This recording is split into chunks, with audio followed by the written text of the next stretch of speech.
I'm inspired by pain and poetry. I'm inspired to poetry by pain. There's my hand. I don't know if you're going to see that. There's the other one. Fingers have gone white and numb.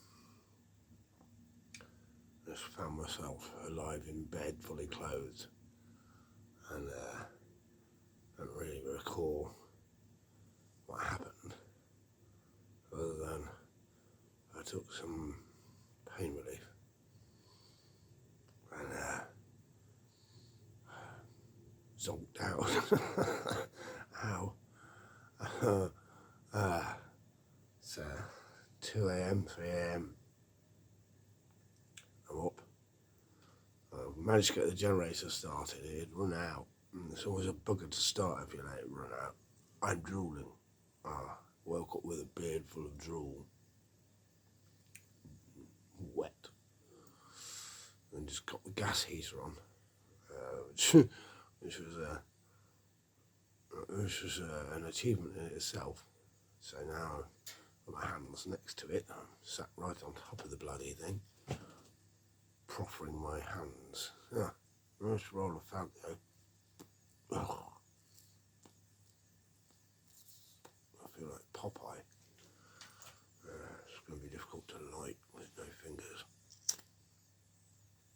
That's what thumbs are for.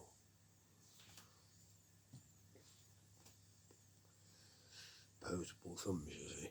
It's what separates us from the gibbons. I am the funky gibbon. So I'm inspired this morning to write poetry. I don't know why. Just feeling poetic. It's racking cough in a poetic moment. Not pain-free. Just defrosting the hands. I can't type. There's no chance of typing. So I thought, bloody record it. It'd be funny. I wrote a poem. I just got up and needed a massive shit, so I had to go outside onto the composting toilet. And with my head between my knees, I was thinking, how did it come to this? Sweet dreams are made of this. Sweet dreams are made of these. Who am I to disagree? I don't know the next lyric. I was going to say I swallow the world. That's not right. Everybody's looking for something. Some of them want to use you. Some of them want to get used by you. Some of them want to abuse you. Some of us have to be abused. Yeah, I'm feeling very poetic. I hate it when I'm affected by poetry. I find it a bit tedious. I'm not happy with prose. But I'm in a poetic frame of my O's. Still not functioning. Let me just kick the brain into gear. I started a VW. There we go. Up and running. Tell me you've not gone out again. Oh, you've got a kill round here to keep a fag lit. My American viewers, still not setting fire to homosexuals.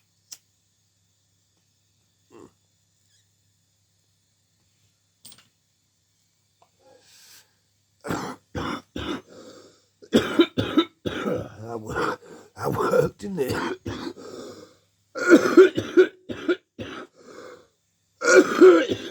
Good racking cough.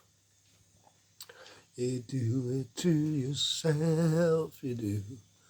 And that word really hurts. You do it to yourself, you do. You and no one else. You do it to yourself. You do it to yourself. Anyway. the generator on the trouble with these MacBook Airs is they've got a metal body. Around here at this time of year it gets very cold and it seems to kill the battery. So I chucked the bloody thing up. It had 100% and I've just left it upstairs and it's now completely dead. I should have shut it down rather than put it to sleep. You put it to sleep, it still uses power. You shut it down, it doesn't. So you can retrieve it later and it has most of its power still intact. But there's something about its metal body that just drains the power while it's sat there with this little light glowing on and off and on and off, interminably. The fucking thing is dead. The charger's still in one of the metal dustbins from where I had the EMP fright. I'm going to fish that out, charge the fucker up, and then I might be able to write something. I'm writing a chapter at the moment about the race. It's called The Race. Chapter 4 or 5 of the book. And tells the story of a race, a bicycle race. I like to ride my bicycle. I like to ride my bike. Between my brother and I, this is when I lost my teeth. It's that incident. It's been a little bit difficult to write because I don't want to upset our Carrie, our kid, my brother. And it felt really, really bad. It was a terrible day, really, for him. Much worse for him than it was for I, in many ways. And I'm about halfway through it, I think. We're now just at the top of the hill about to set off on the race. It was a downhill road. And I'm inspired to write it, but I've got to charge the fucking laptop up again. Because its battery lasts for minutes when it's cold. It's one of the reasons I'm going to fire up this Toshiba, because it's a newer machine. I suspect I might get a few hours writing that before it goes dead. So I thought I'd, drool, so wet, the beard's soaked with drool. It's not a good look. Get some writing. See, I talk too much, that's my problem.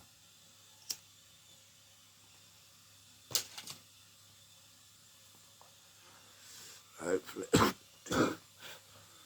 won't if I can get another racking bout of that's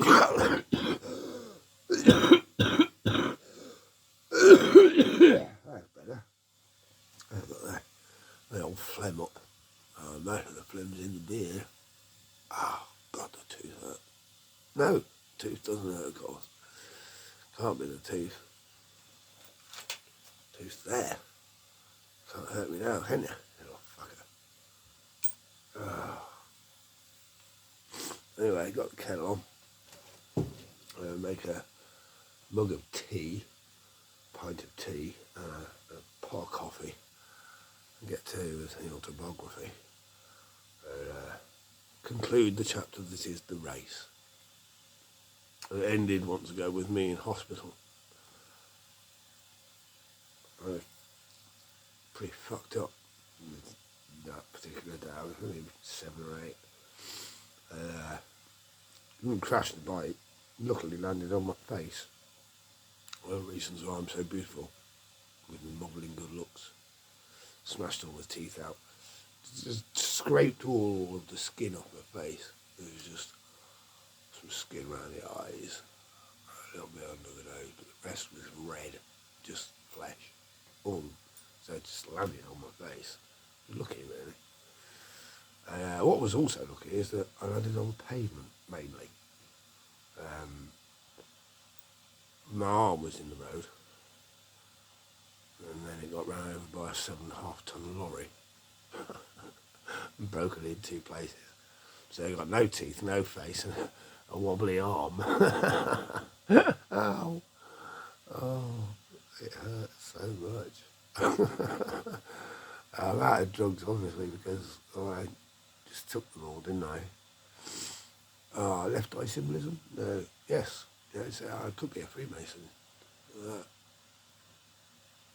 I roll my trouser leg up in a minute and wear a little apron. dance around going, "Ubby juggy bubba," or whatever it is they do. Never been a Freemason. Never sworn any oaths. Don't say to anyone.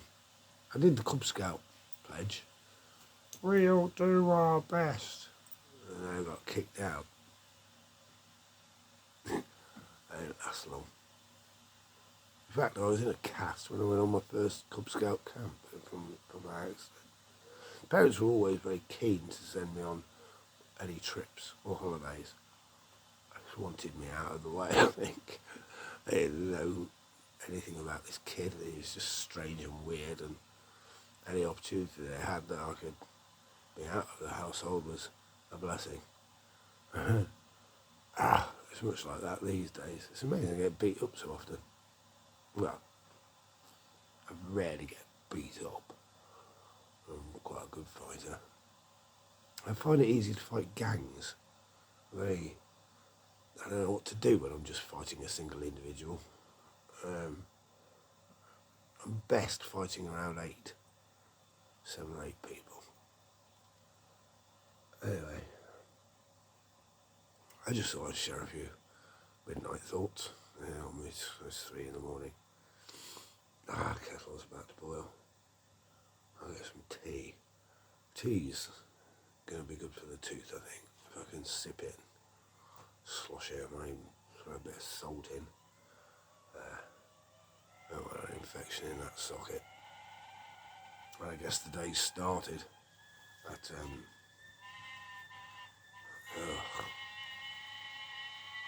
313, 313. Obviously, everything I was meaning.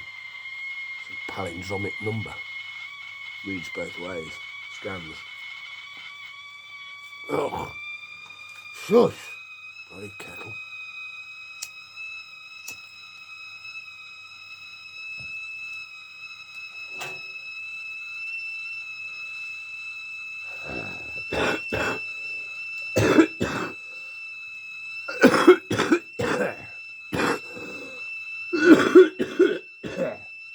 Start as you mean to go on.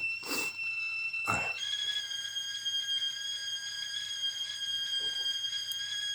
still got some wine in the pint glass, so it's pint mug.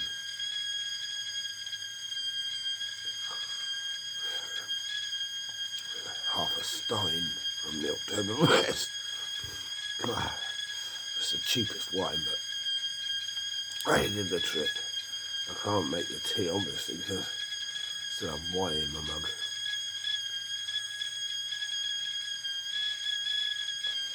I am a whining mug. Sorry to have gone on rambling. Shush! Bloody thing. Can't make the tea until I've drunk the wine.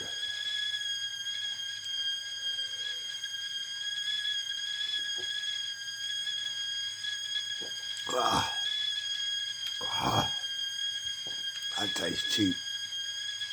3 bottles for 15 quid. 12.5% though, so. Oh, sorry now. I better calm the kettle down. It's getting rather overexcited. Got my nicotine levels up. Got some drugs in. About wine. Now for tea. And express myself on the page. I might be sick. Excuse me.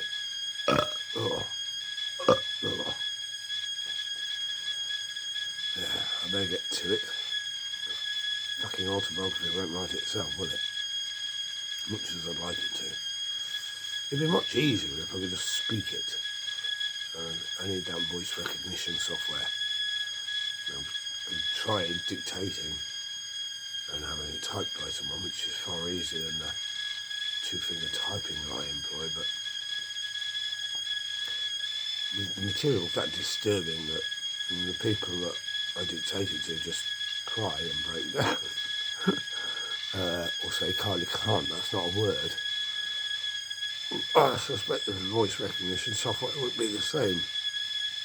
That's my problem with autocorrect. I use a perfectly legitimate word I've just made up, which it doesn't recognise, and then I get very cross and throw the computer across the room. But, in keeping with the spirit of the age, oh, you fighter! Fell off the chair. Ow, ow, ow! In keeping with the spirit of the age, and to the bloody genius that is Tom York. Okay, computer. Thank you for joining me. Can't be bothered with the catchphrase. Please do not share this, because it's embarrassing. In many ways. And I hope to see you on the flip-flop if I make it through. Good night.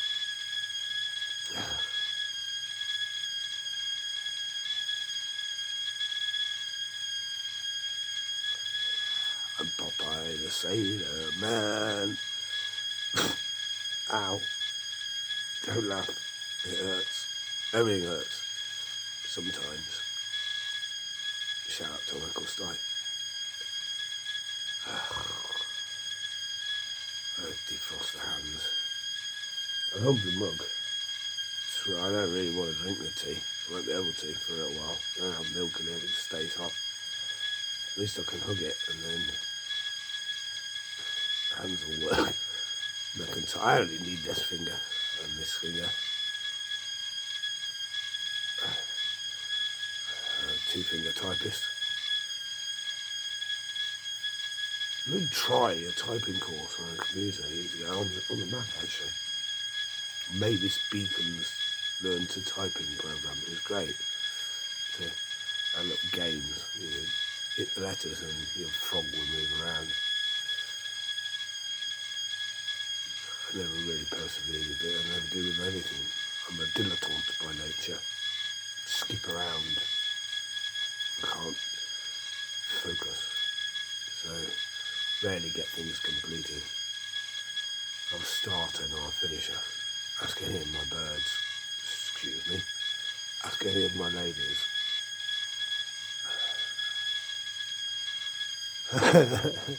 Ow. Oh. Magnificent lover. He's didn't finish. Oh. God, that hurts. Not just the tooth, but the pain of that whistling kettle. I'm going to go sort it out now. Hope those drugs kick in soon. That's the problem with drugs these days. They're weak. The drugs don't work. They just make things worse. And I hope to see your face again. Anyway, I'm inspired to poetry or in a poetic mood. So this chapter could be quite unusual. Paradise Lost, a bit of Milton, eh? Ow! Oh, I've got to stop making myself laugh. Oh, I do it to myself, you know. That's what really hurts. Ow. Oh, I'm cracking myself up, literally. It's the ribs. I don't know what's going on, because they were getting so much better. I think I slept awkwardly. There was a lump in my bed. I'm not sure what it was. Something hard. I slept on it. Oh, a bit of brick.